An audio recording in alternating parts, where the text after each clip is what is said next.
Hello, my friend. Today I will tell you another long-forgotten legend. Close your eyes and let the magic transport you to Middle-earth. Our journey begins.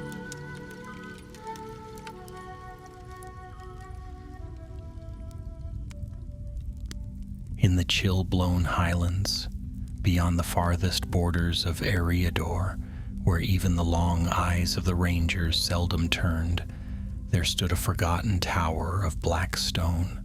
The wind cried around it like a beast, chained for centuries, howling across the frosted rocks of the Forodwaith. None remembered the tower's name nor who built it. It had no windows, and its gate was sealed with ancient iron rusted by snow and salted time. But deep within, a voice had begun to stir. They called him Morlaith, though that was not the name of his birth. Shadow Flame, in the tongue of the ancient elves. He had wandered long among ruined tombs, where the bones of Morgoth's servants whispered to those willing to listen, and listen he did. They taught him the words to bend stone and flesh. They showed him sigils, long buried in the libraries of Angband, and secrets best left sleeping. By the time Morlaith stood within the black tower, his heart was no longer that of a man. It pulsed with darkness. Yet not far from that bleak land, in a sunlit corner of Rivendell's green halls, a very different voice spoke. "I don't see why everyone makes such a fuss about ancient evils," said Calanmir, a young wizard with hair like the first leaves of spring and eyes like the sky after rain. He sat cross-legged beneath a swaying birch, scribbling fire spells into his leather-bound book. "A 1,000-year war? Half an hour is enough for me." "Foolish words," muttered Elrohir, son of Elrond, passing by, but he said no more. He'd seen many wars and too many corpses. Calanmir was no great wizard, at least not yet.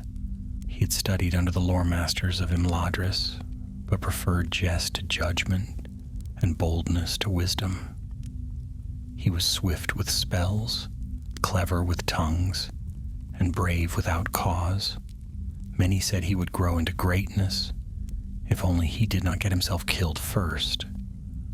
That evening, while twilight poured silver over the last homely house, news came on the wind, news borne on the wings of a raven.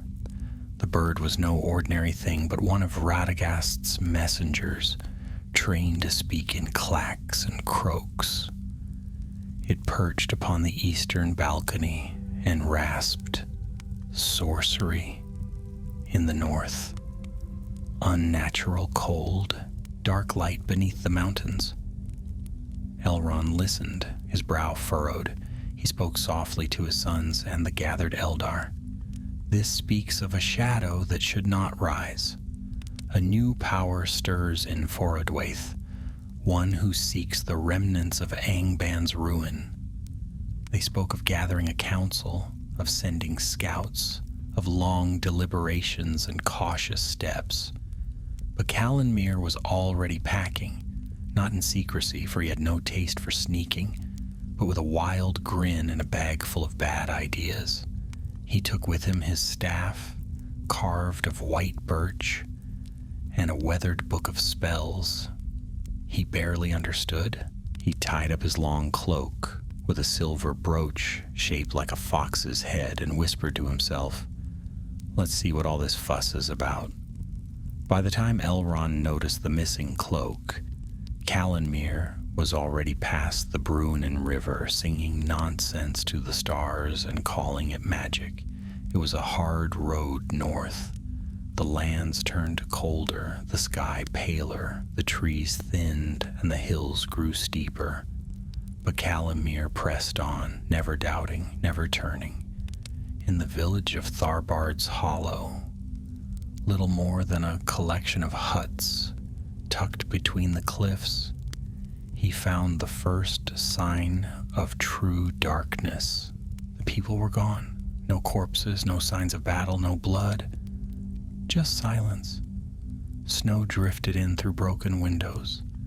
Pots sat cold over dead hearths. A child's doll lay in the street, half buried in frost. Calenmere felt a prickling along his neck, the first true warning his wit could not dismiss. Then he heard it. A voice, soft, dry as wind through old bones. Another bold one, another foolish spark in the dark. Calenmere spun, staff raised, but no one stood there. Only a raven. It watched him from the rooftop, eyes black as coal. It cawed once, then flew north. 2 days later, as storm clouds rolled down from the gray mountains like wolves descending a hill, Calenmere met his first companion, Thrain, a dwarf with a chipped axe and a temper as rough as the road behind him. "You!" Thrain shouted, pointing with his axe. "You're the fool they say went chasing dark wizards up here. Are you mad?"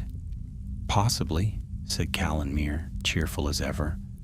"But at least I'm not lost." "I'm not lost. You're shouting at a snowbank." "That snowbank insulted me first." They camped together that night, grudgingly. Thrain spoke of ruins beneath the mountains, of old maps and black runes carved in stone. "There's something down there," he said, eyes narrow. "Something old and angry. I've seen it. I followed it. Then I turned back. You should do the same." But Calenmere only smiled. 1,000-year war? Half an hour? If you finish that sentence, I'll throw you in the fire. They pressed on together, unlikely allies. Snow deepened, wolves howled. Strange lights flickered on the horizon, in the shadow of the arid Mithrin. The land grew cruel. One night they came upon a broken tower, not the Black Tower of Morleth, but another, older, sunken into the earth, half swallowed by time. There Calenmere found a book, bound in dragon hide and locked with ice. Inside were names, spells, and a prophecy.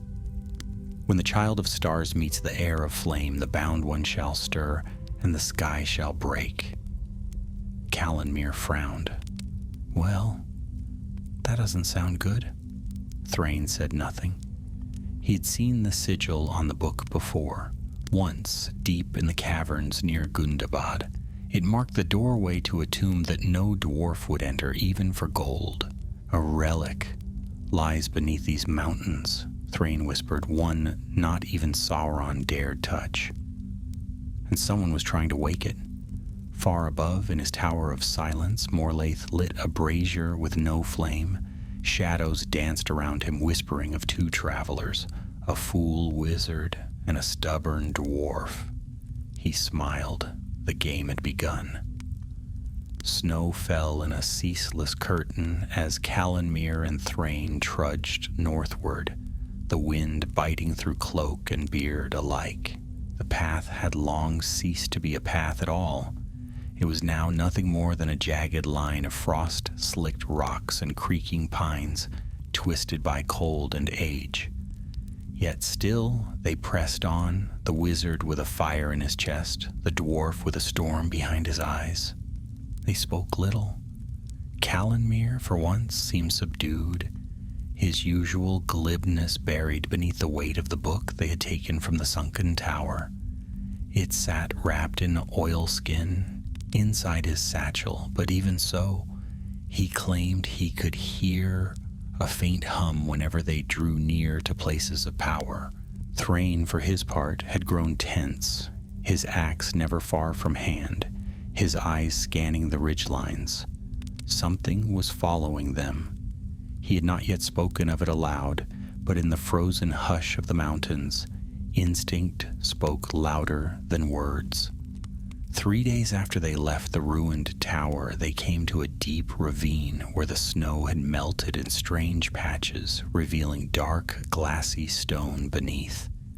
It was not natural rock, but something older, forged not by time or weather, but by fire, fire of the kind that once fell from the sky.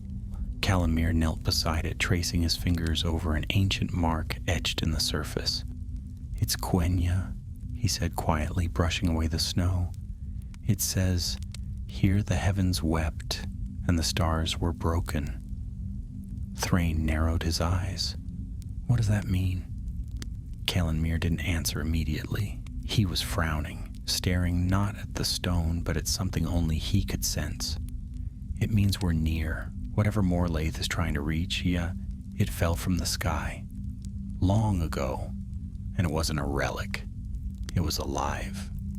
They set up camp near the ravine, too weary to press on in darkness.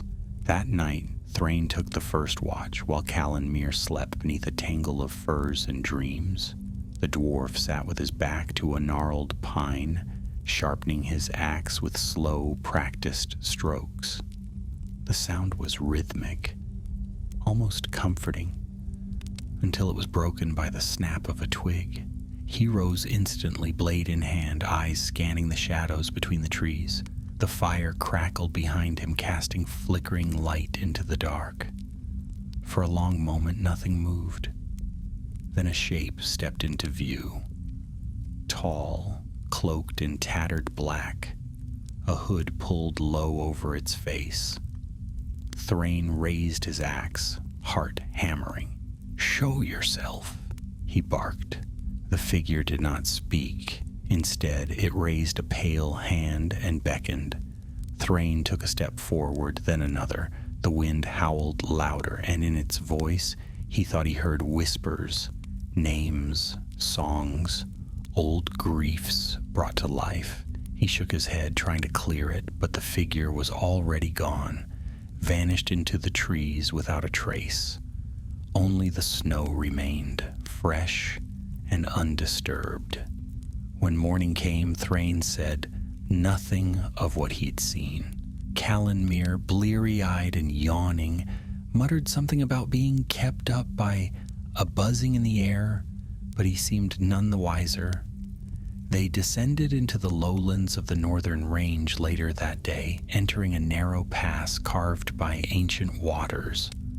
The walls on either side were steep and close, the sky above reduced to a ribbon of pale gray.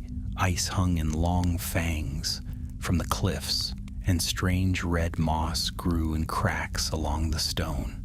The deeper they went, the colder it became. Not the biting chill of winter, but something deeper, older, a cold that settled in the bones and whispered of tombs and silent halls.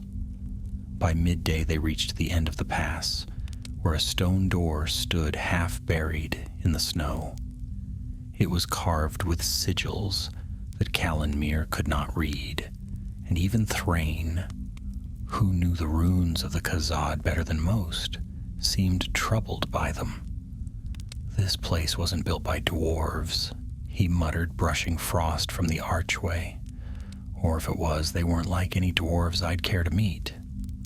The door was not locked, but it resisted them.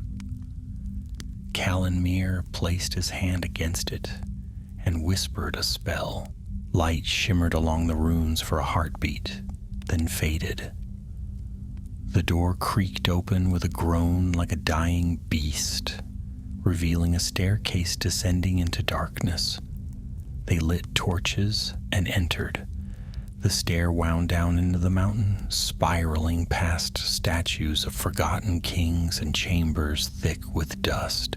The air was dry and cold, and the walls echoed with every step. It felt less like a tomb than a memory, something carved not for the dead, but for the waiting. At the bottom, they found a hall unlike any they had seen before, its ceiling arched high above, held aloft by pillars carved to resemble trees. Along the far wall stood a great dais, and upon it rested a pedestal of black glass. Floating just above its surface, held aloft by unseen force, was a stone the size of a man's heart. It pulsed faintly like a heartbeat. Calanmire approached, entranced. "This is it," The heart of the bound one, Thrain hung back. It shouldn't be awake. But it was, and as Calamir reached out, the stone flared with light. Visions burst into his mind. Fire and storm, cities crumbling beneath wings of shadow, a figure in silver armor battling a creature of smoke and flame. Then, a voice, deep, echoing, not heard, but felt. "Free me." Calamir staggered back, clutching his temples. The light faded, but the echo of the voice remained, ringing through the chamber. Thrain caught him before he fell. "What did you see?" "Something ancient, something buried in the earth when the first age fell. It was bound here, locked away." "By who?" Calamir looked up, eyes wide. "The Valor." Thrain swore under his breath. "Then we shouldn't be here." They didn't argue. They turned and fled the hall, torches dancing wildly. The way back was shorter somehow, though the air behind them had begun to tremble like the first breath of a storm. When they reached the surface, the sky had darkened.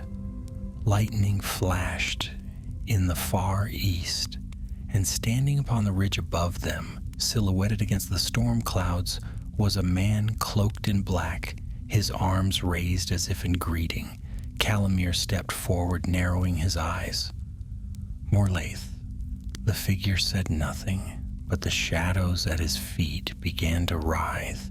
"You are too late," the dark mage said, his voice a whisper carried by the wind. "The gate is opened. The heart has stirred." Then he vanished. Not in a flash, not in fire, simply gone. The wind screamed down from the heights, and behind them, deep within the mountain, something began to awaken. The storm struck like a beast uncaged. Snow fell in blinding waves, and the wind tore at cloak and hood as Calamir and Thrain scrambled for shelter. They fled westward from the mountain's shadow, their path swallowed behind them by ice and thunder. Calamir's thoughts raced as quickly as his feet.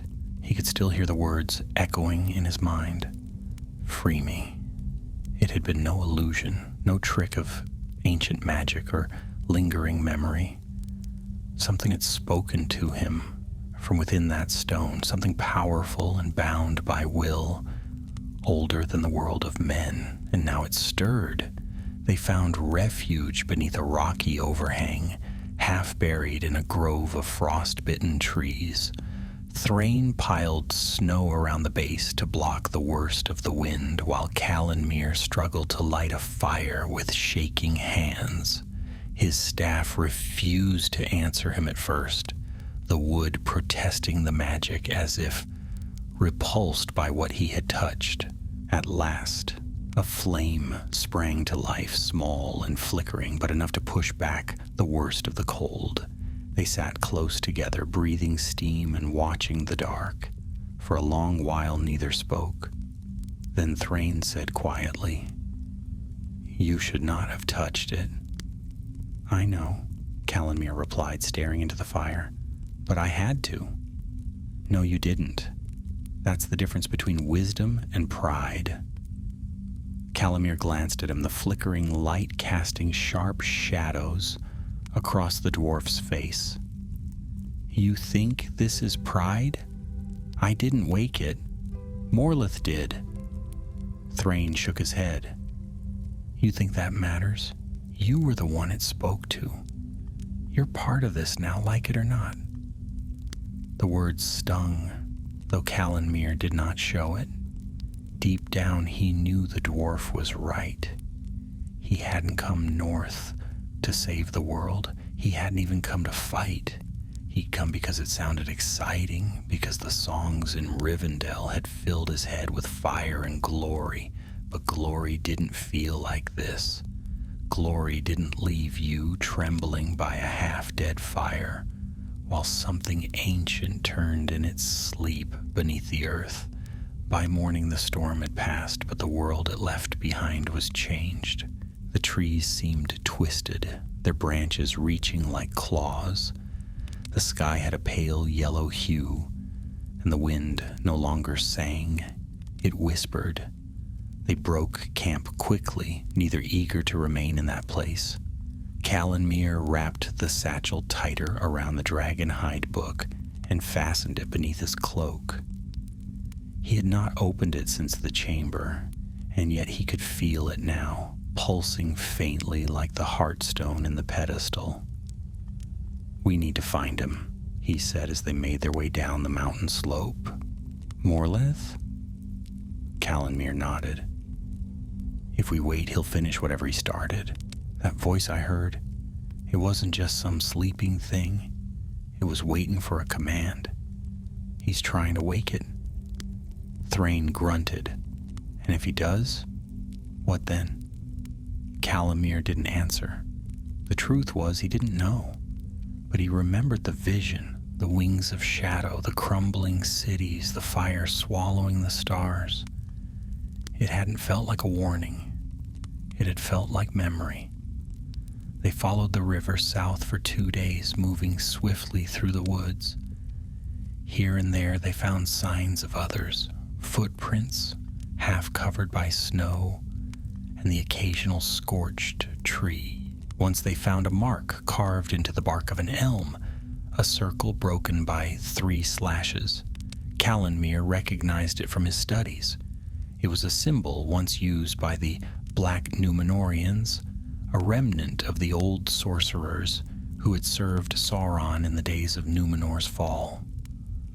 "How is this still here?" he murmured, tracing the lines with his gloved hand. Thrain spat into the snow. "Old poison. It seeps deep. You think the War of the Ring ended everything? The Black Land fell, but its seeds were scattered.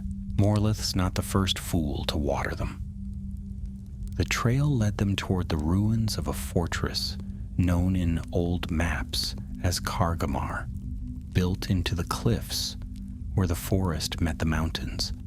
It had been abandoned since the Second Age, when its lords were cast down for their allegiance to Morgoth.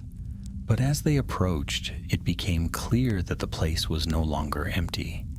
Fires burned within its crumbled walls, and banners hung from the broken towers, black cloth bearing the same 3-slashed circle. Figures moved along the battlements, clad in dark cloaks and iron helms. These were not orcs. They were men.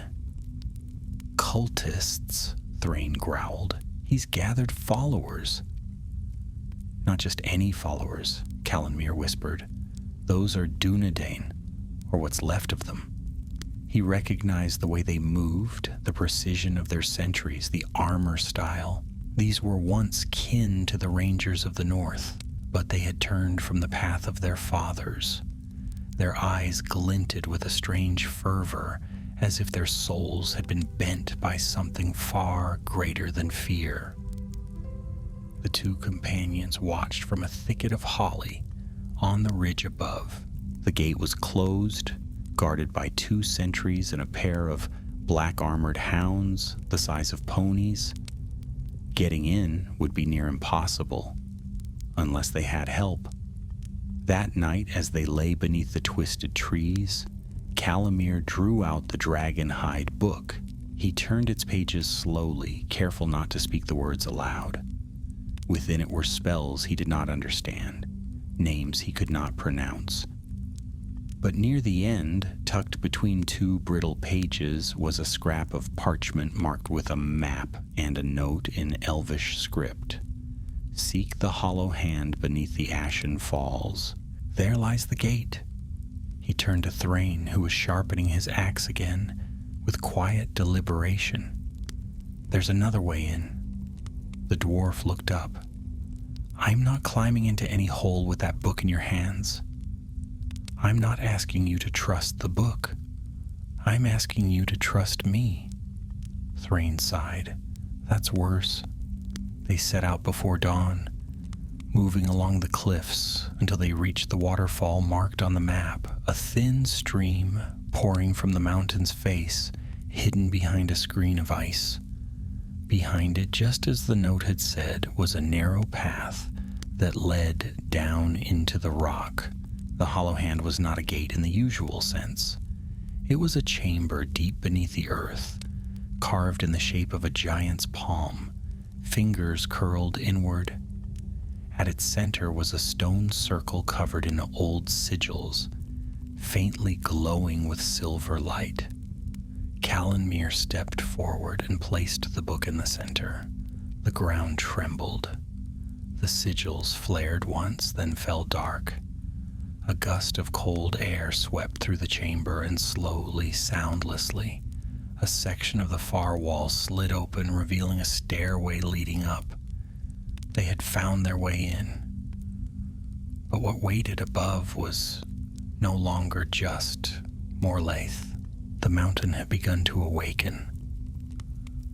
The stairway rose in a tight spiral, barely wide enough for the two of them to pass side by side. Carved into the mountain itself, it seemed older than the fortress above, the stone worn smooth by time and use. The air was dry and heavy, filled with the scent of dust and something deeper beneath, earth laced with a memory of fire. Calanmir held his staff before him, its tip glowing with a pale, steady light, and Thrain followed close behind, muttering to himself in Khuz'dul with every step. They climbed in silence for nearly an hour. The further they ascended, the warmer the air became, though no sunlight touched them. At last the stair ended at a stone door, undecorated and narrow, with no handle to be seen. Calanmir placed his hand against it and whispered a spell. At first nothing happened, but then the stone groaned and split down the middle, opening into a passage shrouded in gloom. They emerged behind a tapestry inside Kargamar itself. It hung from a rusted rod in an empty corridor, lit by torches set into sconces along the walls. The fortress was vast and cavernous, its halls carved in the fashion of Númenorian strongholds, with towering ceilings and angular columns. The stone here bore no banners or colors, only the signs of long abandonment and recent defilement. Cracked flagstones, claw marks on the walls, and symbols daubed in black ink across old carvings. They crept through the passageways, avoiding the patrols they heard in the distance. Twice they ducked into side chambers as armored men passed by, speaking in hushed, urgent tones. Once, Calanmir caught a glimpse of one of them beneath his hood, a pale face marked with thin black lines drawn from brow to jaw, eyes glassy with reverence or madness. These were not men under a tyrant's command. They were believers. They found their way to an upper gallery that overlooked the great hall of the fortress. There, they finally saw him. Morlaith stood upon a dais at the far end of the hall, flanked by two robed figures, whose faces were hidden by masks of obsidian. He wore black robes lined with silver thread that shimmered like frost under moonlight. His hair was long and dark, and his skin pale as bone. But what struck Calanmir most was not the appearance. It was the power that hung about him, thick and cold, like a second cloak. Below the dais, dozens of followers knelt, heads bowed as Morlaith spoke in a language not heard in the lands of the West since before the fall of Gondolin. The words were harsh and twisted, filled with guttural edges and low resonance. Calanmir could understand none of it, but he didn't need to. The meaning was clear in the stillness of the hall, in the breathless attention of the crowd. Morlaith wasn't preparing for war. He was conducting a rite. Suddenly the dark mage raised his hands. The room grew colder. From behind the dais, 4 of the black-armored cultists dragged forth a long object wrapped in gray cloth and laid it before their master. Morleth gestured, and the cloth was pulled away, revealing a spear, if such a thing could still be called a weapon. The haft was silver and black, but the head shimmered with a strange, pulsing light, as if alive. Even at a distance, Calamir could sense its wrongness. It was not of this world. "That's no relic?" Thrain whispered, eyes narrowing. "That's a key." Calamir nodded grimly. He remembered the vision the Heartstone had shown him. Shattered cities, broken skies. This was how it would begin. Morlaith spoke a final word and touched the spear to the stone floor. The hall trembled, every torch guttered. The spear glowed brighter, its light bleeding out into the room. Then, with a sudden flash, a pulse of energy erupted outward, washing over the kneeling cultists. They cried out in unison, not in pain, but in rapture. Morleth turned his face upward, and for a heartbeat, Calanmir thought he saw something move behind his eyes. Something ancient and burning. Then the glow faded. The cultists fell silent. The spear dimmed and was returned to its wrappings. Morleth lowered his arms, but his gaze shifted suddenly as if he had heard something far away. Calanmir tensed. For a moment, he was certain the dark mage was looking directly at him. But Morleth only turned and strode away, disappearing behind a black archway. The ceremony was over. They retreated from the gallery and slipped back through the corridors, hearts pounding. Neither spoke until they had returned to the hollow hand and sealed the door behind them. "Well," Calanmir said, finally breaking the silence. "That's worse than I expected." Thrain grunted. That wasn't war he was calling for. That was resurrection. He's going to wake it? The thing beneath the mountain? Thrain didn't answer right away. He sat on a stone ledge and rubbed the back of his neck, his expression grim. Whatever it is, he's not doing it alone. Those men, those markings, the relics. This is old. Older than Angmar. He's found something deeper than simple sorcery. Calanmir sat across from him and unwrapped the dragonhide book again. He turned its pages with more caution now, scanning the entries near the back. Spells of binding, chants of awakening. He found a passage marked by a faded blue ribbon written in a strange elvish dialect. The flame that fell, called Eruvorn, was chained beneath the bones of the world, for it bore a will not of Melkor, nor of the valor, but of its own making.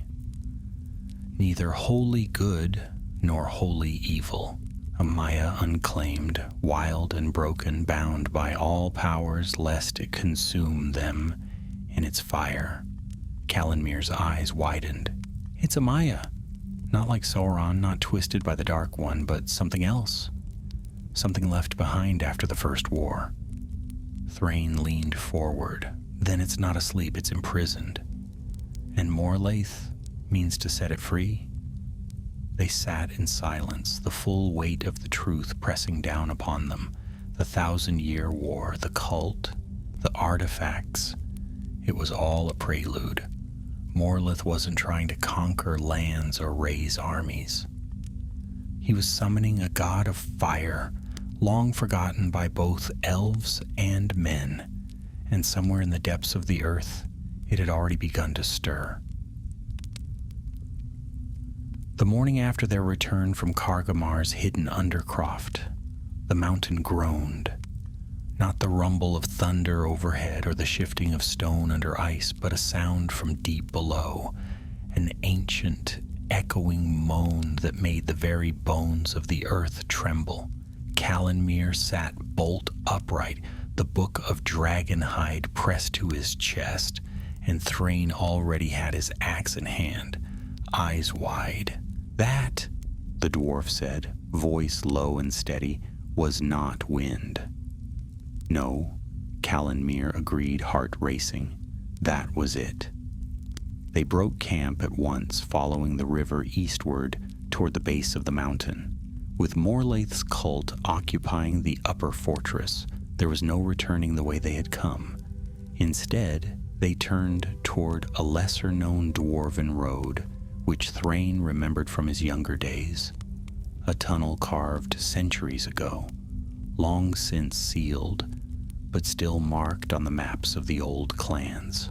The journey was hard, the snow deep, and the path often vanished beneath drift or rockfall. But Thrain pressed on, mumbling to himself about dwarves who built doors too clever to open again. It was midday by the time they found the entrance, a flat, narrow slab of stone almost entirely swallowed by the side of the cliff, hidden behind a tangle of winter thorn and half-frozen moss. Thrain cleared the brush away with quick, angry strikes of his boot and revealed the faint outline of runes carved along the base. "It's here," he muttered, "but the locking rune's dead." Callanmere stepped beside him and studied the marks. The runes were old, worn by time and weather, but still legible enough for him to recognize the spell work. It was a warding seal designed to keep the door shut from both sides, meant to protect, not imprison. "I can break it," he said. Thrain raised an eyebrow. "You sure?"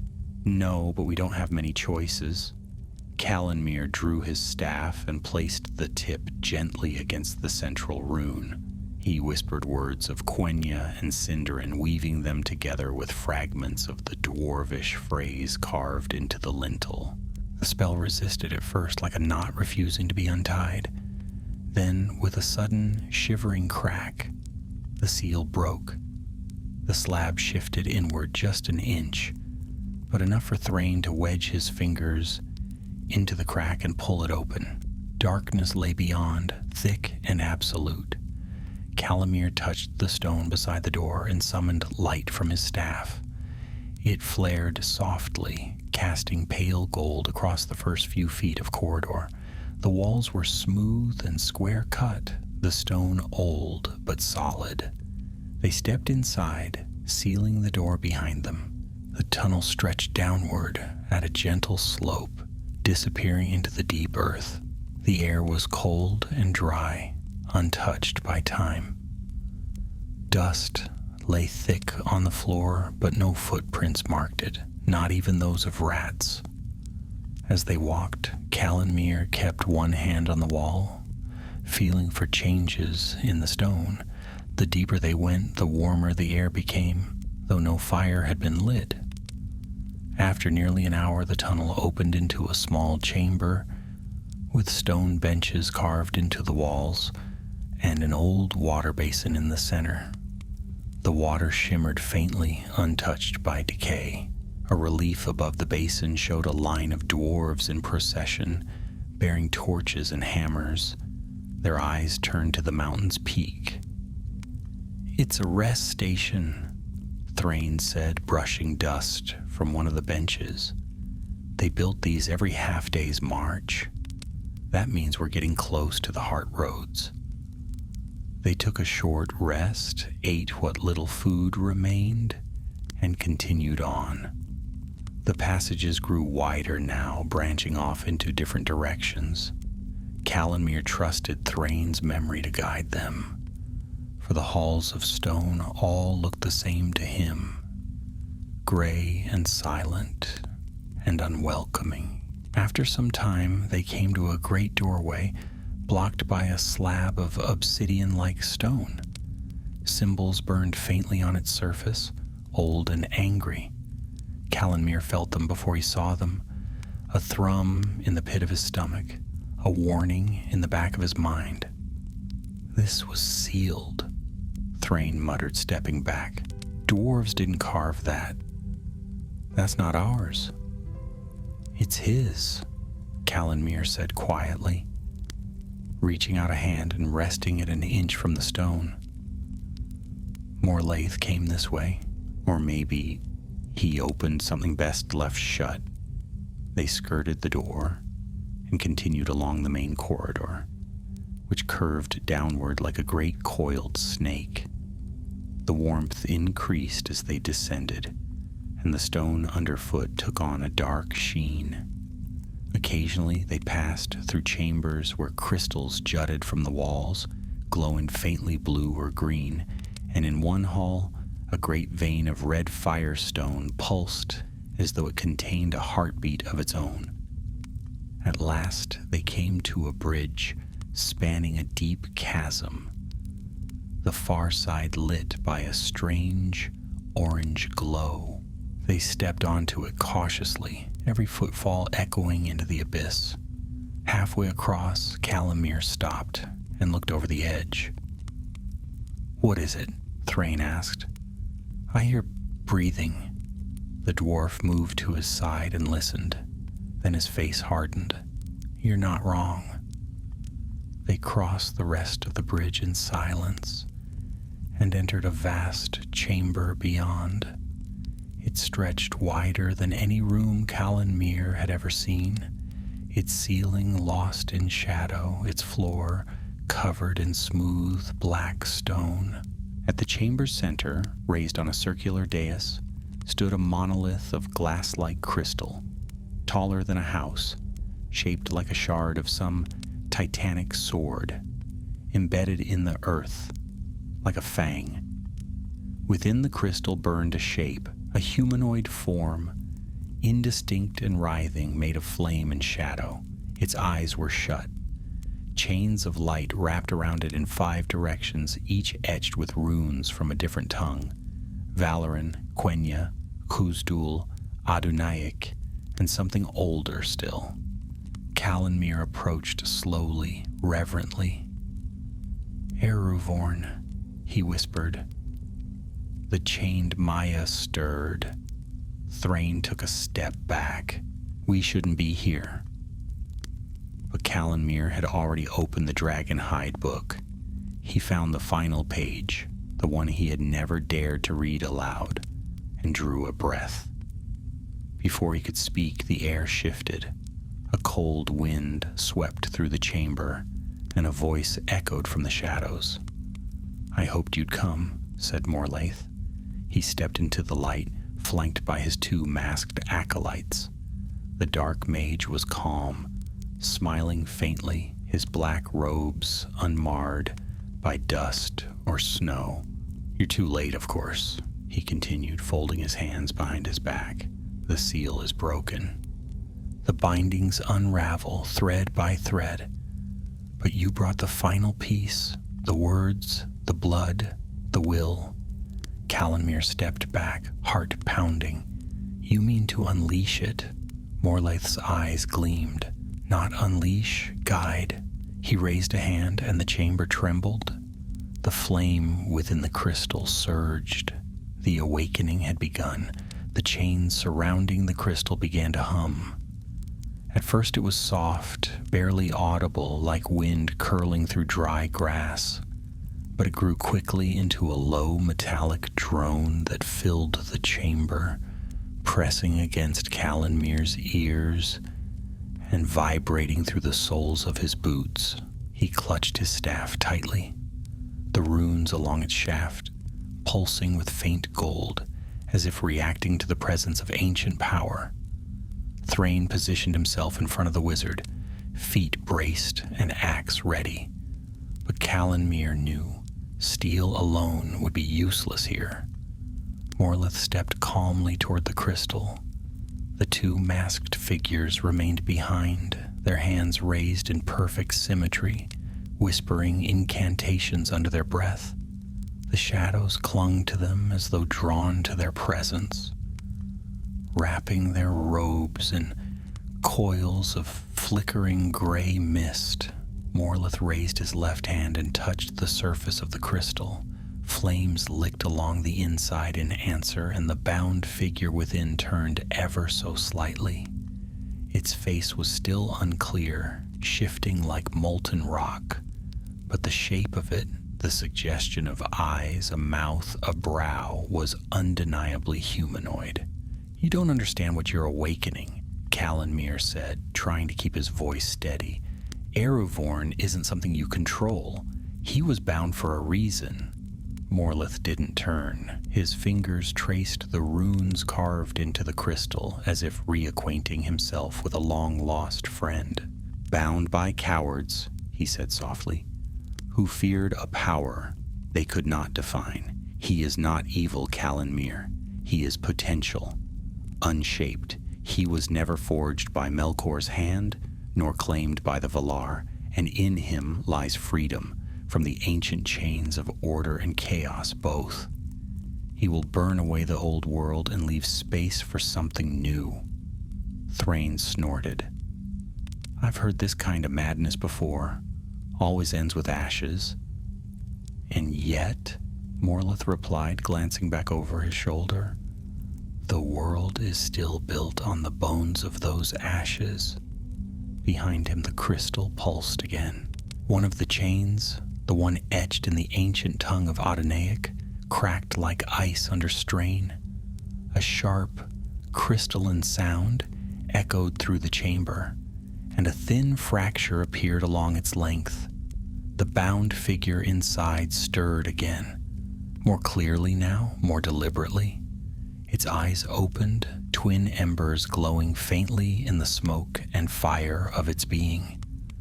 Calanmir's breath caught. He felt its gaze land on him, and for an instant he saw nothing else. No stone, no chamber, no Thrain or Morlaith. Only fire. Endless blinding fire stretching across a sky filled with falling stars and burning cities. A voice boomed through his skull, deep and alien, not cruel but vast. "You are not the one." He staggered back, nearly dropping his staff. Thrain caught his arm and steadied him, but his voice was tense. "What is it? What did it do?" "I saw..." Calanmir struggled for words. "The world, broken, not ruled, not conquered, just scoured. It doesn't want a throne, it wants silence." Morleth turned to face them fully now. "Then perhaps that is what we deserve. The elves with their pride, the dwarves with their greed, the men with their grasping for crowns. Let it burn. Let something greater rise from the soot." "You're mad," Thrain growled, stepping forward. "That thing won't build anything. It'll kill you first." Morlaith's smile didn't waver. "Then I will be the first to greet the new dawn." He raised both hands. The masked acolytes chanted louder. The second chain, this one etched in Khuzdul, snapped with a sound like splintering iron. The room shook. Fissures spread across the crystal, and the light inside grew brighter. Calanmir could feel the air heating with every heartbeat, could sense the weave of magic unraveling in the chamber. There was no more time to argue. He stepped forward, raising his staff high, and shouted the first words of the binding spell. The runes along the white birch shaft blazed gold, then silver, then white. The floor beneath his feet lit with glowing lines that spread like a spider's web. Morleth's smile vanished as the lines reached the crystal and clashed with the pulsing light inside. "You don't have the strength," the dark mage shouted. "You don't know the whole rite."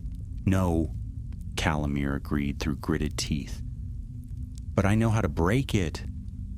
With a sudden motion, he slammed the base of his staff into the floor. The web of light exploded outward.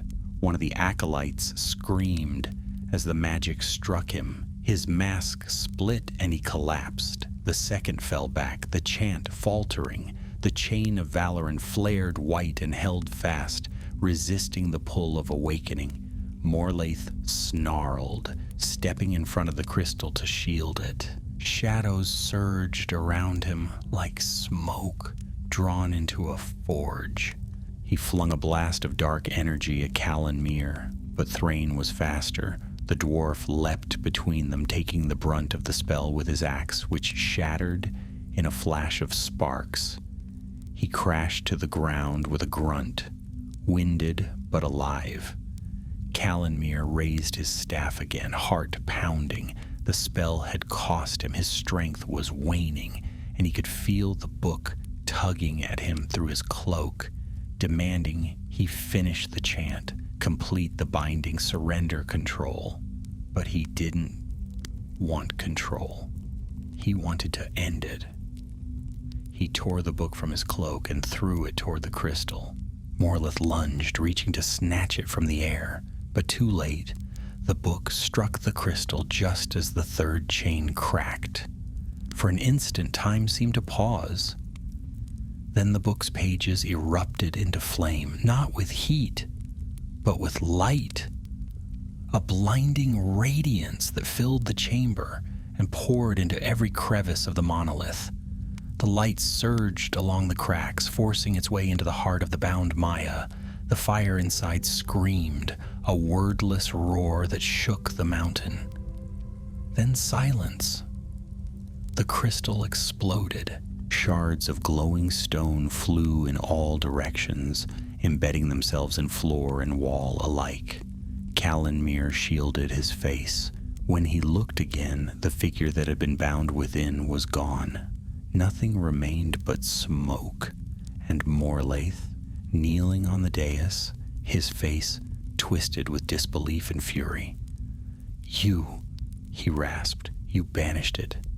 "No," Calenmere said, panting. "I gave it a choice, and it left." The dark mage let out a strangled cry and reached for the remaining acolyte's dagger, but before he could strike, Thrain was on him. With a shout, the dwarf tackled Morleth from the side, slamming him against the base of the dais. They struggled for a moment, grappling, cursing, until Calenmere stepped forward and struck the dark mage across the head with his staff.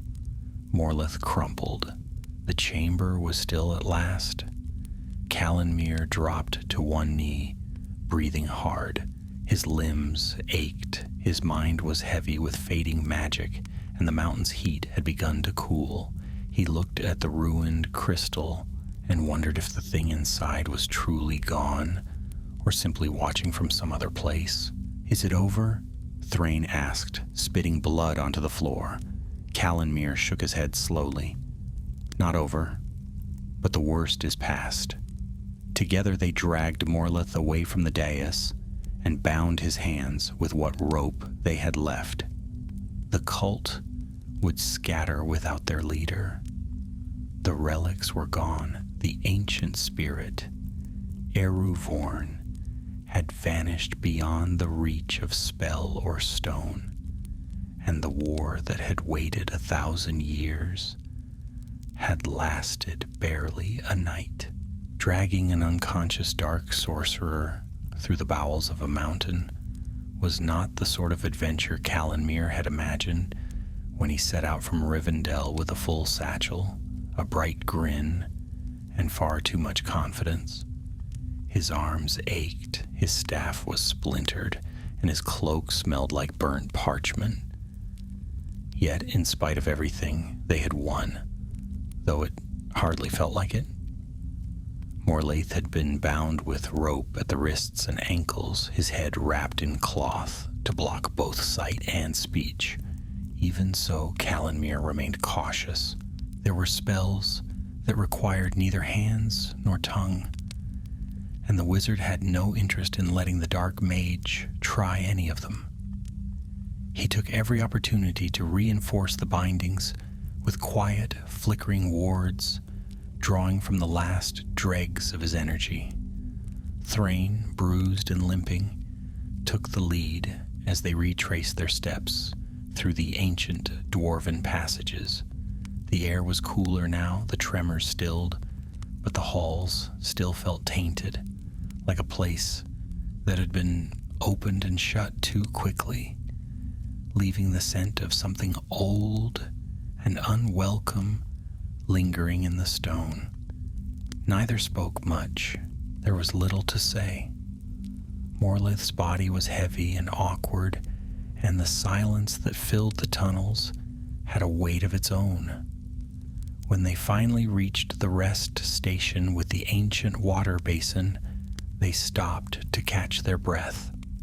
Calenmere collapsed onto a stone bench and leaned back with a groan while Thrain tore a strip of cloth from his tunic and wrapped it around a shallow cut on his forearm. "Well," the dwarf muttered after a long moment, "that could have gone worse. Could have gone better too," Calenmere replied, brushing ash from his sleeve. Thrain smirked. "Aye, but I suppose saving the world from a flaming god spirit counts for something." Calenmere didn't answer right away. He stared at the glowing water in the basin, watching it ripple faintly despite the stillness of the chamber. After a while, he said, "I don't think we destroyed it. Eruvorn wasn't evil, at least not in the way we understand it. It wasn't Sauron or Morgoth. It was something else entirely, something older. I gave it a chance to leave, and it did." "You're not sure it left?" Thrain said. "No," Calenmere admitted. "But if it's still here, it's not chained anymore." The thought lingered between them as they set off once more. They exited the mountain not by the way they had entered, but through a forgotten northern pass that led to the edges of the withered heath where the dragons of old once made their nests. The land here was bleak and cracked, the ground split in places, as though something massive had shifted beneath it. Smoke rose from a distant fissure, and the sky had turned a dull gray. Still, it was the open air, and after days underground, even the barren lands of the north felt like freedom. They built a fire among the rocks and set up a small camp, though sleep came slowly. Morleth had not stirred since the battle, but Calenmere knew it would not last. The dark mage was strong, too strong to be subdued by wounds alone. Whatever power had awakened him to the ancient magics of the First Age, it had not left him entirely. As they sat by the fire, Calenmere turned the pieces over in his mind. "What do we do with him?" he asked quietly. "We can't keep dragging him across the wilderness forever." Thrain poked at the flames with a stick. "We take him to the Grey Havens, or maybe to the elves in Lothlorien. Let them decide." "They won't let him live." "Good." Calenmere looked at the sleeping figure of Morlaith. The bindings held, but faint strands of darkness still seemed to curl off his skin like mist from a dying fire.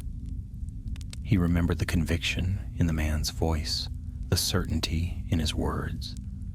Morlaith hadn't wanted to conquer, he had wanted to break the cycle, and in doing so, he had nearly torn the world open.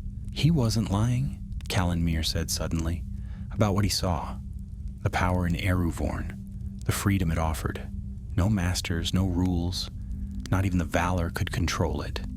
Thrain grunted. "You starting to sound like him?" "No," Calenmere said, shaking his head. I understand the temptation. That kind of power, it's seductive, especially when you think you're the only one who can use it wisely." The wind whistled across the rocks, sharp and cold.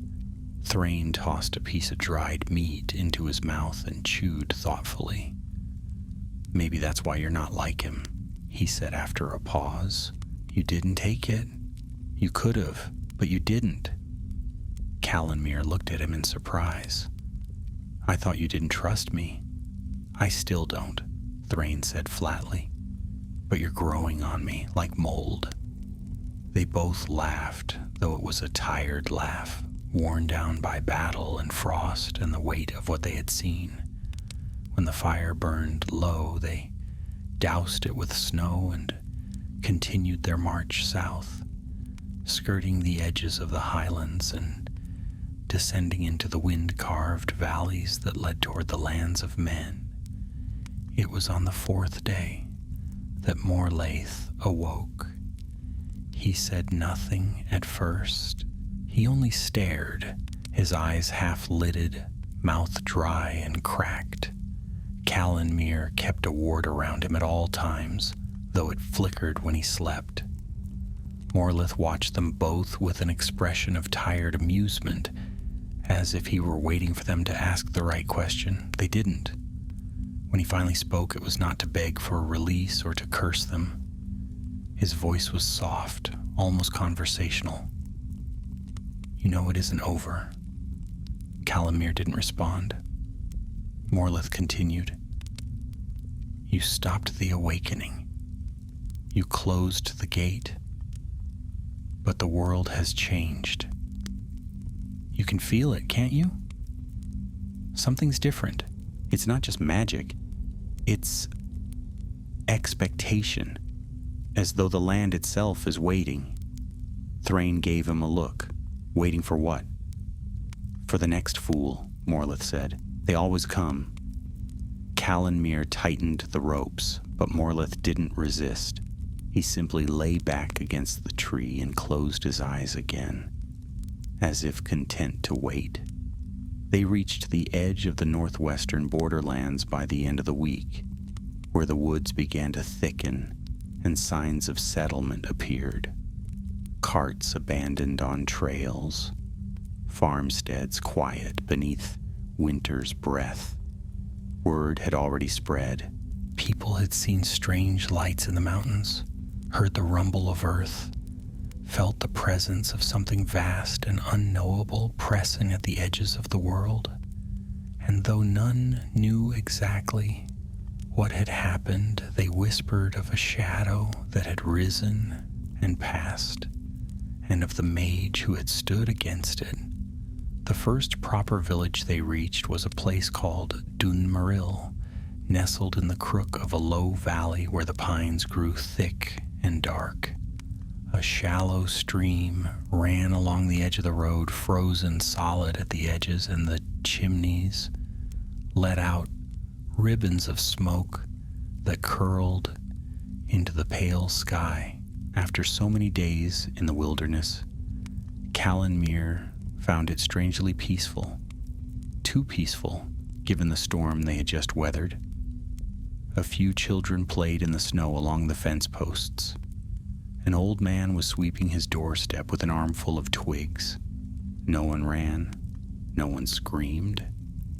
If there were rumors of fire mages and sleeping gods, they hadn't reached here yet.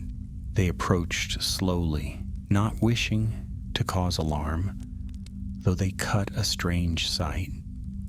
A tall young wizard with a cracked staff and a soot-stained cloak, a broad dwarf with a bandaged shoulder and a beard filled with frost, and a third figure bound at wrist and ankle, walking between them with the indifferent silence of one who had already accepted his fate.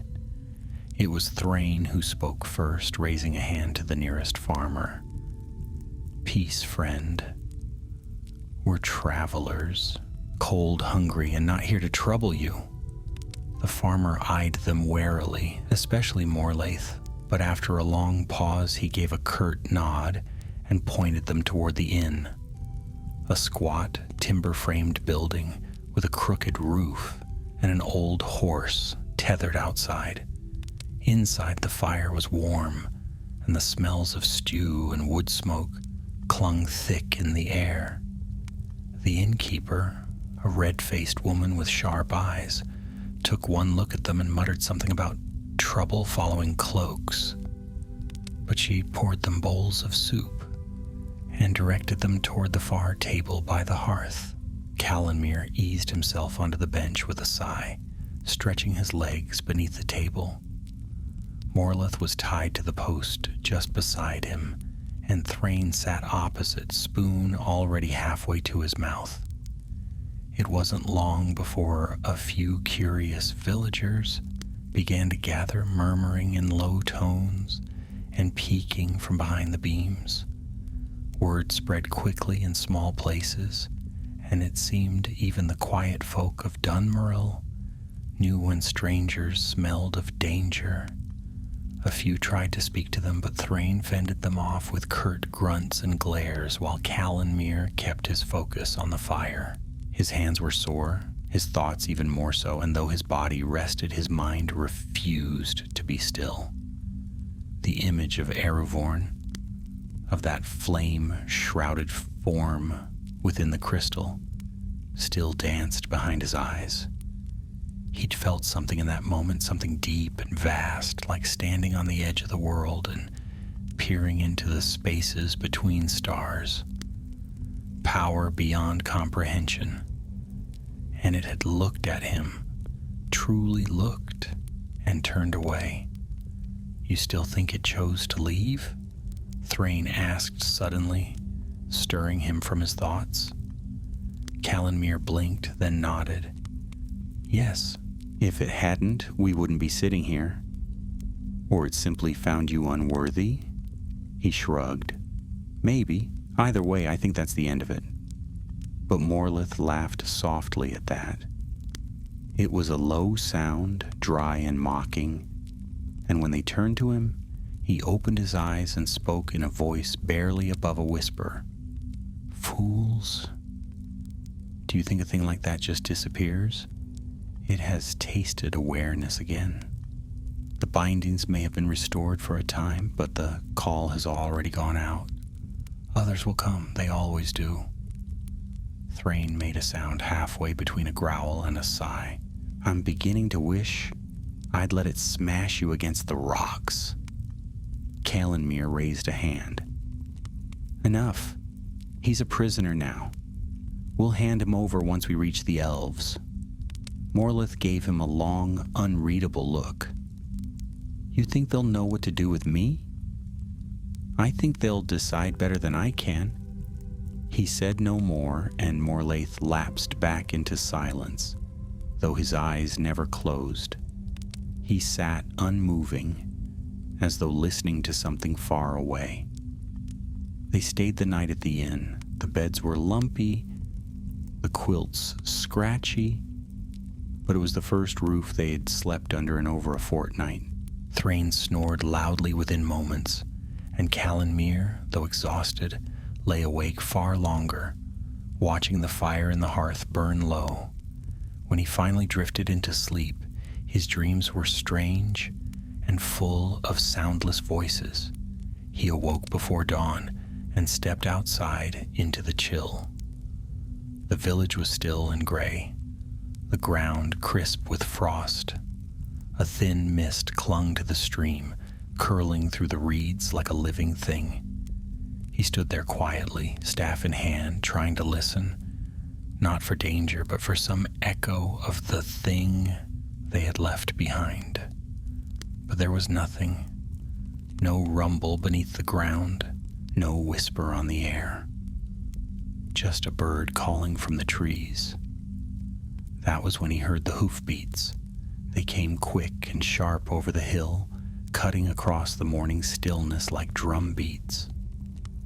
A dozen riders swept into the village, cloaked in deep green with helms that bore the mark of 7 stars. Calanmere stepped forward as they dismounted. One of them, tall and gray-eyed, approached at once. "I am Laren of the Northern Watch," he said without preamble. "We've come for the prisoner." Calanmere hesitated. "How did you know we were here?" "The fires in the mountains. The wind spoke of names and things best forgotten. Elrond sent word. So did others. They brought Morlaith out under guard. He did not resist. He didn't even speak. When they bound him in steel shackles and covered his eyes, he moved like a man already halfway into the next world." Laren turned to Calanmere before leaving. "You've done a great thing," he said, "but the winds still stir.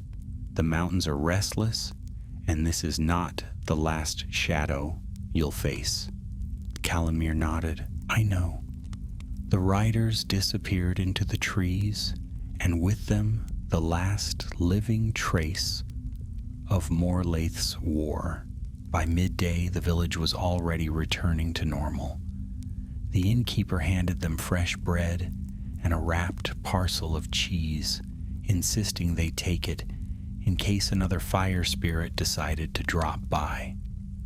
Calanmere and Thrain left quietly, walking south toward the rivers that would take them home.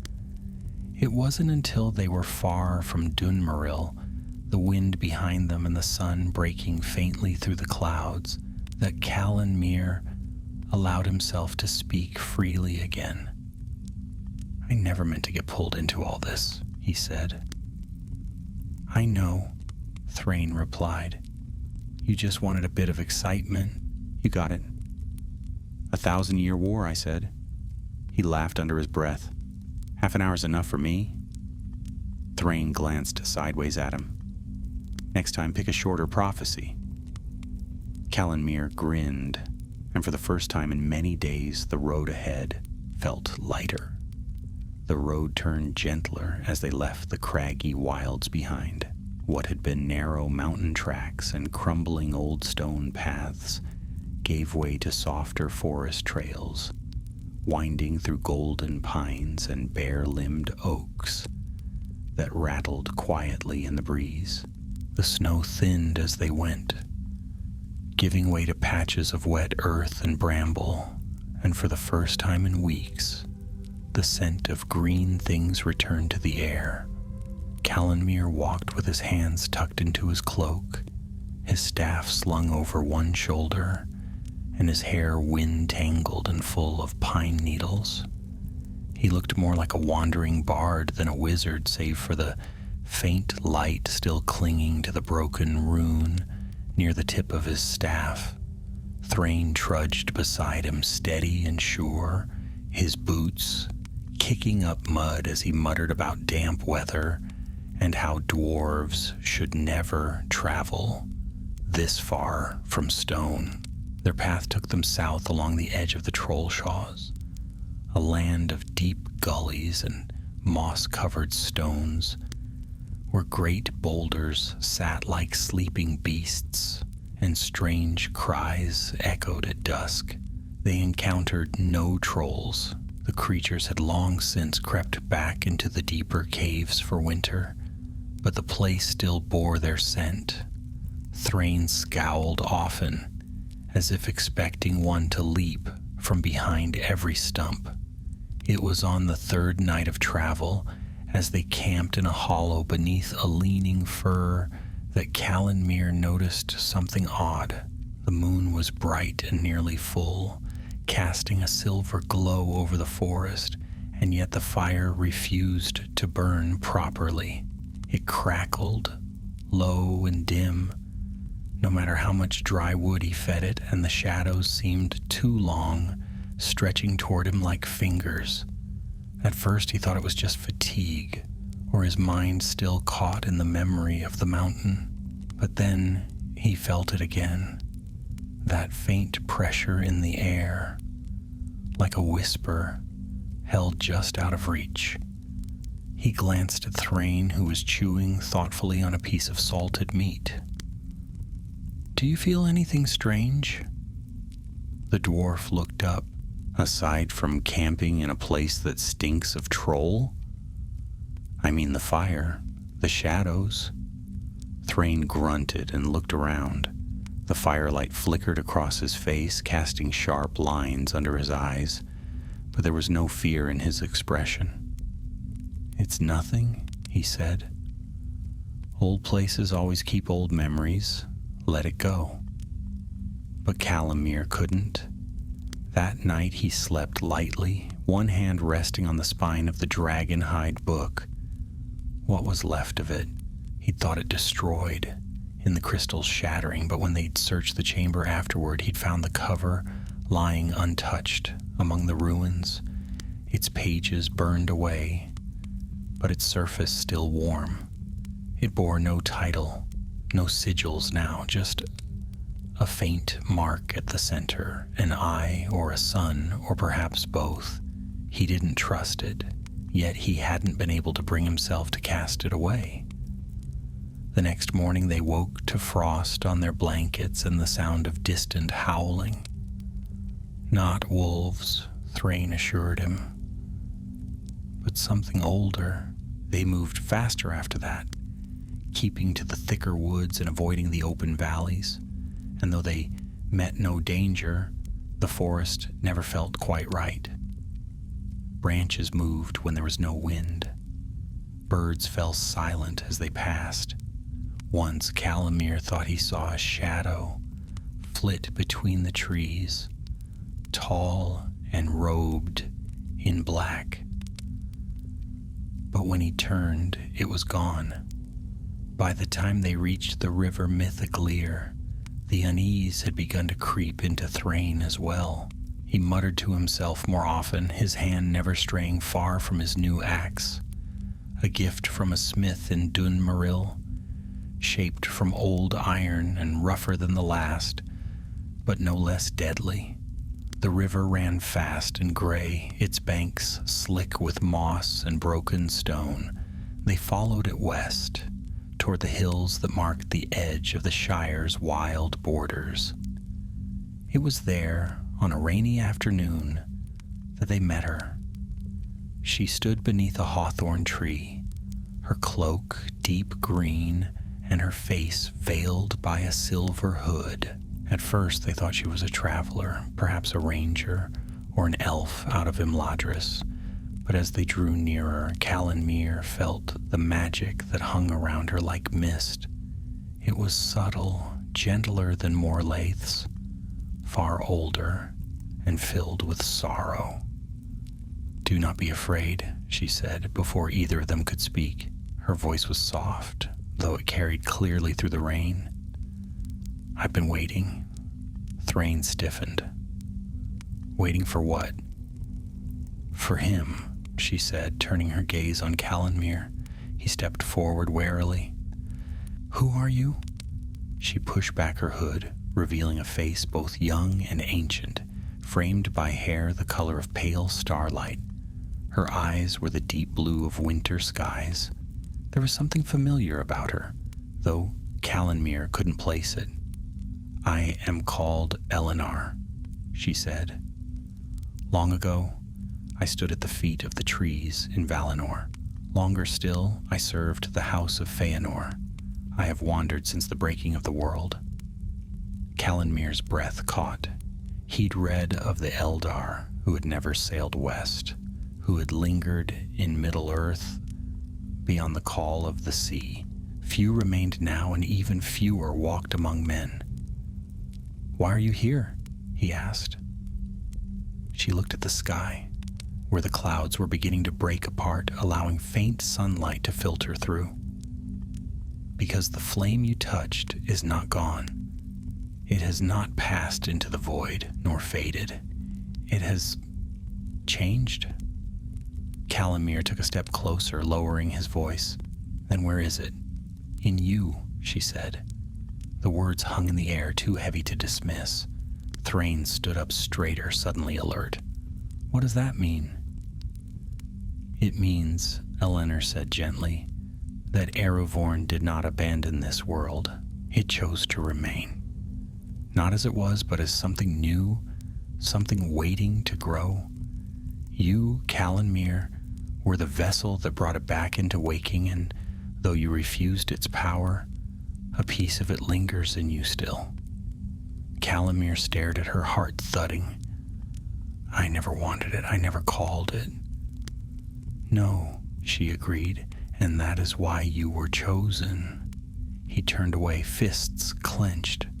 The last thing he wanted was another prophecy, another ancient burden passed down from a time before the sun rose. He had stopped Morlaith, survived the mountain, endured the voice of fire. Was that not enough? Eleanor stepped toward him and placed a hand on his shoulder. "You are not bound to it? Not yet. But you must understand others will come. They will sense the spark in you, and they will seek to claim it or destroy it." Calanmir met her eyes. "Then what should I do?" "Learn," she said. "Prepare. The 1,000-year war has not ended. It has merely changed shape." The days that followed were quiet, but never restful. Eleanor traveled with them now, moving silently through forest and field with the grace of one untouched by time. She spoke little unless asked, yet when she did, her voice carried the weight of memories too ancient for either of them to grasp. Callanmere had read about the elves who had refused the West, those who had wandered the world long after their kind had diminished. Yet nothing in the scrolls of Rivendell had prepared him for what it felt like to walk beside someone who had once stood in the light of the two trees. She taught him spells, not grand incantations of fire and storm, but small, strange magics woven through words and silence. She showed him how to listen to the air, how to feel when a shadow moved unnaturally, or when the trees grew silent, not from weather but fear. She made him unlearn nearly everything he had been taught. "Your mind is full of noise," she said once as he struggled to focus during one of their lessons. "Magic does not live in words alone. It lives in intent, in silence, in the space between." Thrain found the whole thing unnerving. He kept to himself more often, sharpening his axe or foraging alone. And when he did speak, it was mostly grumbling about elves and fate and how the world had no business turning magic into prophecy. Yet despite his protests, he never left. And when Eleanor asked him once why he stayed, he only muttered something about not trusting young wizards to look after themselves. Their journey took them through forgotten glens and across cold streams, winding always southward and westward toward the borderlands that brushed the edge of the Shire. Callanmere had thought to return to Rivendell once it was over, to lay down his staff and perhaps find peace in books and gardens. But now, with every passing day, that life seemed further away, not just in distance, but in spirit. The path he had chosen, or that had chosen him, was leading somewhere else entirely. They came at last to a place Eleanor called Glinhole, though it bore no name on any of Callanmere's maps. It was a hollow in the hills, hidden between two ridge lines, where the grass grew in patches of silver, and the trees bent inward as though bowing toward the center. At the heart of the hollow stood a ring of stones, 12 in all, each carved with runes too worn to read. In the middle, there was nothing but earth. "This is where it began," Eleanor said as they stepped into the ring. "Long ago, before the wars, before the darkness spread across the world, there were those who studied the old flame, not to wield it, but to understand it. This was their meeting place, a circle of silence." Callanmere felt the difference at once. The air within the ring was still in a way that had nothing to do with wind. It was as if sound itself had been left outside, as if the world held its breath here. Even the birds had gone quiet. "Sit," she told him. He obeyed, settling cross-legged upon the ground. Thrain remained just beyond the circle, arms folded, eyes scanning the trees. Eleanor knelt across from Callanmere and placed a smooth stone in his hands, no larger than a walnut, dark gray with a single white streak running through it like a thread of silver. "This is not a relic," she said. "It's a seed." "A seed?" he echoed. "A piece of the old fire. Not Eruvorn itself, but something left behind when it was first bound. It carries no will of its own, but it resonates. It reacts to power like yours." Callanmere held the stone, turning it in his palms. It felt ordinary, cool, and smooth, yet he could feel the faintest flicker beneath the surface, like a heartbeat deep in the earth. "What am I supposed to do with it?" he asked. "Learn from it," she said. "Speak to it. Let it show you what you carry." He closed his eyes. At first there was nothing, just the feeling of dirt beneath him and the distant sound of wind in the trees. But then, slowly, warmth bloomed in his hands and the stone pulsed softly. Images formed behind his eyes, faint and shifting. He saw fire, but not destructive fire. Warm hearths, sunlit forges, glowing lanterns in the dark. Then he saw the flame rise, towering and wild, and behind it, a shadow reaching for it, trying to twist it, claim it. And in that moment he understood. Aragorn had not been evil. It had been shaped by fear, by the bindings, by those who saw only the danger and none of the purpose. Power like that had no morality of its own. It only reflected the heart of the one who held it. Morleth had looked upon that power and seen freedom through fire. Calanmir had looked and seen responsibility. He opened his eyes and found Eleanor watching him. "It chose me," he said. "Not because I was strong, but because I refused it." She nodded. "And so it lives in you now, not as a master, but as a mirror." Thrain, who had crept closer to hear, grunted. "Sounds like a fancy way of saying it's still trouble." Calanmir smiled. "Maybe, but it's my trouble now." They left Glynhol the next morning, the seed stone tucked safely into a pouch around Calanmir's neck. It was light, barely noticeable, but he could feel it there, warm against his skin, like a reminder of all they had faced and all that still lay ahead. As they made their way back toward the main road, Eleanor fell in beside him. "There will be others," she said. "Some who seek to destroy what remains, others who wish to claim it as Morlaith did. You will need allies.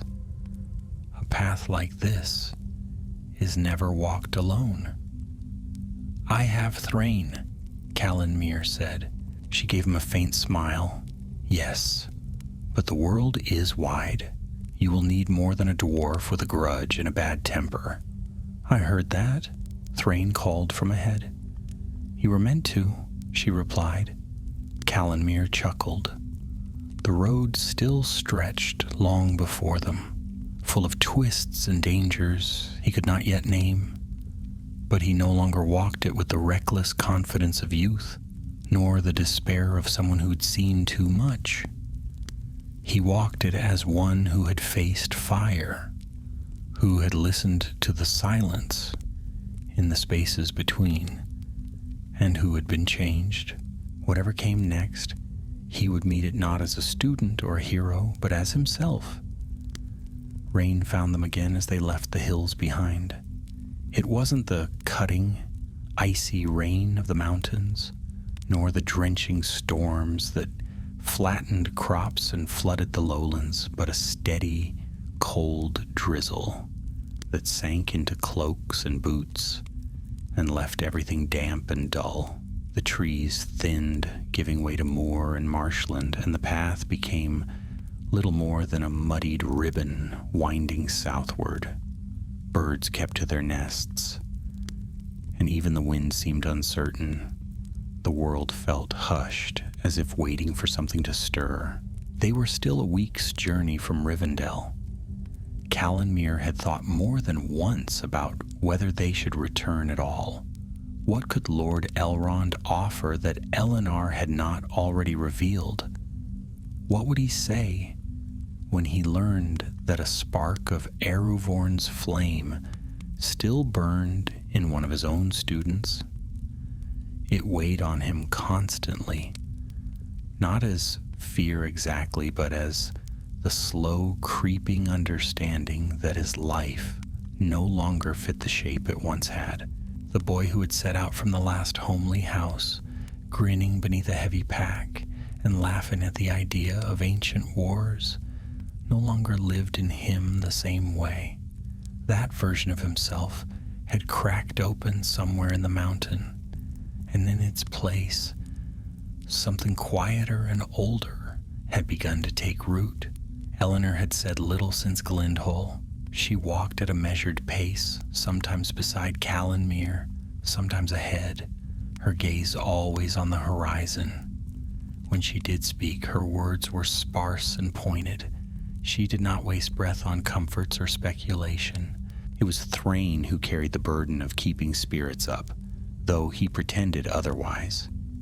His grumbling had turned softer, more familiar, and occasionally even playful. Once, when Callanmere had slipped in a patch of mud and fallen flat, Thrain had nearly fallen over laughing, though he did after a moment help him up. They passed a small hamlet on the third day, but the place was empty. Doors hung open. A wheelbarrow sat overturned in the lane. Chickens still roamed the yard, but no people answered when they knocked. A sense of unease prickled in the air. Callanmere reached for the seed stone beneath his tunic and felt it pulse gently against his chest. Not alarmed, but alert. He didn't say anything. Neither did Eleanor. They simply moved on, leaving the quiet houses behind like graves. That night, they camped beneath the twisted limbs of an old birch grove, the trunks gray and ghost-like in the half-light. Callanmere sat near the fire, eyes half-closed, letting his mind wander along the edges of thought. The flame flickered softly, casting long shadows over the mossy ground.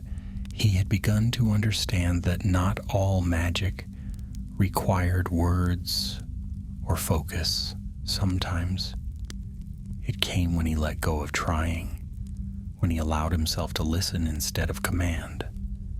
He heard footsteps approach and opened his eyes to find Eleanor standing across the fire, her silver cloak trailing behind her like mist. She didn't sit immediately, just studied him for a moment as though weighing something in her thoughts. "There is something I must tell you," she said at last, lowering herself beside him. He nodded, his hands folded over his knees. "I was not entirely honest," she continued, "about Eruvorn." "About what it left behind?" Callanmere didn't move, but a flicker of unease stirred in his chest. "What do you mean?" "It did not choose you by chance," she said. "Not just because you refused its power. You are descended from one who once tried to bind it, a wizard who walked in the Second Age, unknown to most lore masters, exiled from the White Council, long before it took proper form. His name is not written in your histories because he chose to be forgotten, but he touched the flame once, and it scarred him." Callanmere sat in silence. He wanted to speak, to question her, but something in him already knew it was true. He'd always felt strange, not just gifted or curious, but drawn to power, even when he tried to resist it, as if there was a door in him that only certain keys could find. "Why didn't you tell me before?" he asked. "Because you were not ready," she said. "Because you needed to make the choice for yourself. And you did. But others will not care that you chose restraint. They will see only the bloodline, the potential." "Morleth knew," Callanmere said suddenly. "Didn't he?" Eleanor nodded. "He suspected. That is why he wanted you near the crystal, why he let you enter the chamber unopposed. He believed the flame would awaken fully in you, and that he could then take it by force. But he was wrong. Yes," she said, "you are not your ancestor. That choice is yours to keep." He looked down at his hands. They didn't feel any different, but the knowledge rested like a stone in his chest. Not heavy exactly, but unmoving. Will Elrond know? He asked. Eventually, if he doesn't already. And what then?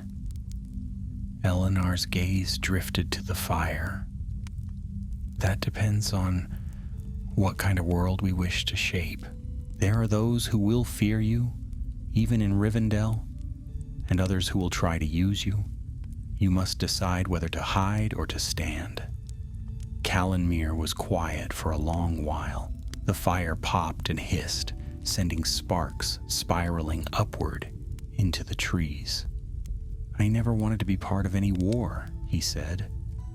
No one truly does, she answered, but the world doesn't ask what we want, only who we are when the choice comes. She left him then, moving to her bedroll with the grace of a falling leaf. Thrain was already asleep, his snores steady and thunderous. Calanmere sat awake for hours, watching the fire slowly burn down to embers. He thought of the seed stone, of the fire in the mountain, of Morlaith's broken chants and the way the earth had screamed. He thought of his unnamed ancestor, of what it meant to carry a legacy buried so deep. Even the elves had tried to forget it. When he finally lay down, he did not dream. The next morning the rain had passed and the sky stretched wide and pale above them. They followed the road until it split. A stone marker standing at the fork, its inscription worn but still legible.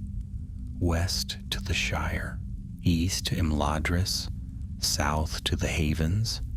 They stood there a while, none of them speaking. Then Calanmere turned toward the east. To Rivendell, then, he said. I have questions. Thrain fell in beside him with a grunt, muttering something about elves and lectures, and Elinor followed with a faint smile, though her eyes remained distant. They walked on. They reached the hidden vale of Rivendell at dusk, just as the sun melted behind the peaks and cast gold across the mist-laced river. The ancient trees of the valley whispered as they passed beneath them, and the waters of the Bruinen ran swift and clear, as they always had, untouched by time or trouble. Calanmere stood at the ridge for a long moment before descending the path, his eyes tracing the roofs and towers of the last homely house, nestled in its cradle of stone and song. He hadn't realized how much he'd missed it until then. Thrain grumbled something about finally reaching a bed that wasn't made of roots and rock, but he kept his tone soft. Even the dwarf seemed subdued by the hush of the valley. Elinor remained silent, her gaze steady on the distant halls below. Though Calanmere noticed, she walked slower as they neared, as though preparing herself for what lay ahead. Elves emerged to meet them before they reached the gates. Glorfindel rode at their head, golden-haired and gleaming, his sword at his side and a dozen rangers behind him. He dismounted as soon as he saw them, and Calanmere had the fleeting thought that nothing in Middle-earth ever truly changed, not even the faces of the firstborn. You've returned, Glorfindel said, his voice warm, though his eyes flicked quickly from Calanmere to Elinor, and then back again. And not empty-handed, I think. Not this time, Calanmere said, trying to keep his voice steady. They were led through the outer courts into the central halls of Rivendell, where the air smelled of flowers and parchment and long-forgotten music. Servants brought hot water and food, and though Calanmere longed to collapse into the nearest bed, he knew rest would have to wait. Lord Elrond would already be expecting them. He was waiting in the Hall of Fire, where the flames danced gently in the hearth, and the shadows played along the carved walls. He stood as they entered, tall and grave in his bearing, and though he wore no crown, The weight of ages sat upon him like a mantle. His gaze passed over Calanmere slowly, not with suspicion, but with the kind of careful measure one used when judging a weapon too sharp to touch. "You've come far," he said at last, "and brought news that travels faster than ravens." Calanmere bowed. "We stopped Morlaith. The awakening was halted, but not undone," Elrond said quietly. Calanmere hesitated, then nodded. "No, it left, but not entirely." He stepped forward and opened his cloak, revealing the pouch that held the seed stone. As he placed it gently upon the table between them, a faint glow flickered beneath the leather. Elrond's eyes narrowed. "Eleanor has spoken with you?" he asked. "She has," Calanmere replied. "She told me what I carry, what I am." There was a long pause. Elrond turned his gaze to Eleanor, who stepped forward at last, lowering her hood. "I had hoped never to return," she said, "but I saw what was needed."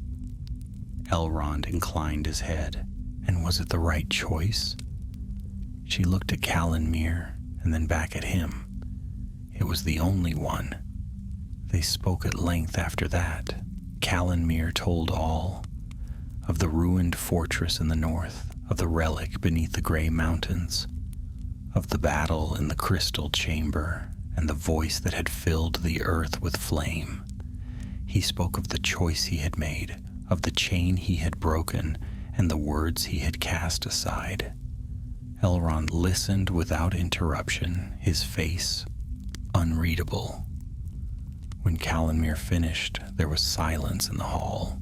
Finally, Elrond stepped away from the fire and said, "You carry a flame that should not exist, a power neither shaped by Eru nor bent by Melkor. It is a thing unclaimed, and that makes it dangerous. But it is also a chance, perhaps the only one, for balance." "I didn't ask for it," Calanmere said, though without anger. "No," Elrond agreed, "but it found you nonetheless." "What do I do now?" Elrond turned back to the flame and watched it a moment before speaking. "Learn, grow stronger, choose wisely. The world may yet need what you carry, but if you do not understand it, it will destroy you. Or worse, change you into something unrecognizable. And if others come for it, then you stand," Elrond said, "as others have stood before." It wasn't a command. It wasn't even advice. It was a truth. Calanmere had already begun to understand. They were offered rooms, and this time Calanmere didn't refuse. He sank into his old chamber that night, the familiar scent of cedar and parchment filling his lungs like the memory of childhood. He slept, long and dreamlessly, the weight of the mountain finally beginning to lift. When he woke, the sun had already risen high, and Thrain was in the courtyard, arguing with a young elf over the quality of dwarven forge work. "I told you," the dwarf snapped. "That's not a proper axe unless it can split stone as well as bone." Calanmere leaned against the doorway, smiling. "He's only trying to polish it." "I like it how it is," Thrain muttered. "Rough. Real." They spent the day in quiet rest. Eleanor vanished into the gardens, saying only that she had business in the deeper woods, and Calanmere wandered the halls he had once known so well. Everywhere he turned, he saw faces that looked at him a little differently now, some with awe, some with wariness, a few with quiet fear. He wasn't sure yet what kind of name he had made for himself, but it was no longer a simple one. That evening, as the bells rang softly in the towers and the stars began to wake above the valley, Elrond called him again. This time he brought him to the west-facing balcony where the wind came straight from the sea. "You have a choice," Elrond said. You may remain here and study, safe and hidden. Or you may travel west to the havens and speak with Círdan. There is knowledge there that even I cannot give. Or you may go south into the wide lands of men. Rumors stir of kingdoms failing, of old powers returning. Your presence may bring change. Callan Mir looked at the stars. I'll go south, he said. Elrond nodded once slowly. Then take this. He handed him a scroll, sealed with silver and bound with a ribbon of midnight blue. Open it only when the path is darkest. Callan Mir didn't ask what it said. Some things were better not known until the moment came. He left the next morning at dawn. Thrain came with him, of course, cursing and muttering, but smiling all the same. Elenor watched them from the gate, her face calm. You are the flame now, she said. Not the one that destroys, the one that endures. He nodded, then turned to the road. The wind was at his back, and the world stretched wide before him. Mountains lay behind, wars uncounted in the dust, but ahead the path remained unwritten. And though danger would surely rise again, Callan Mir knew now what he carried. Not just power, not just legacy, choice. And with that, he stepped into legend.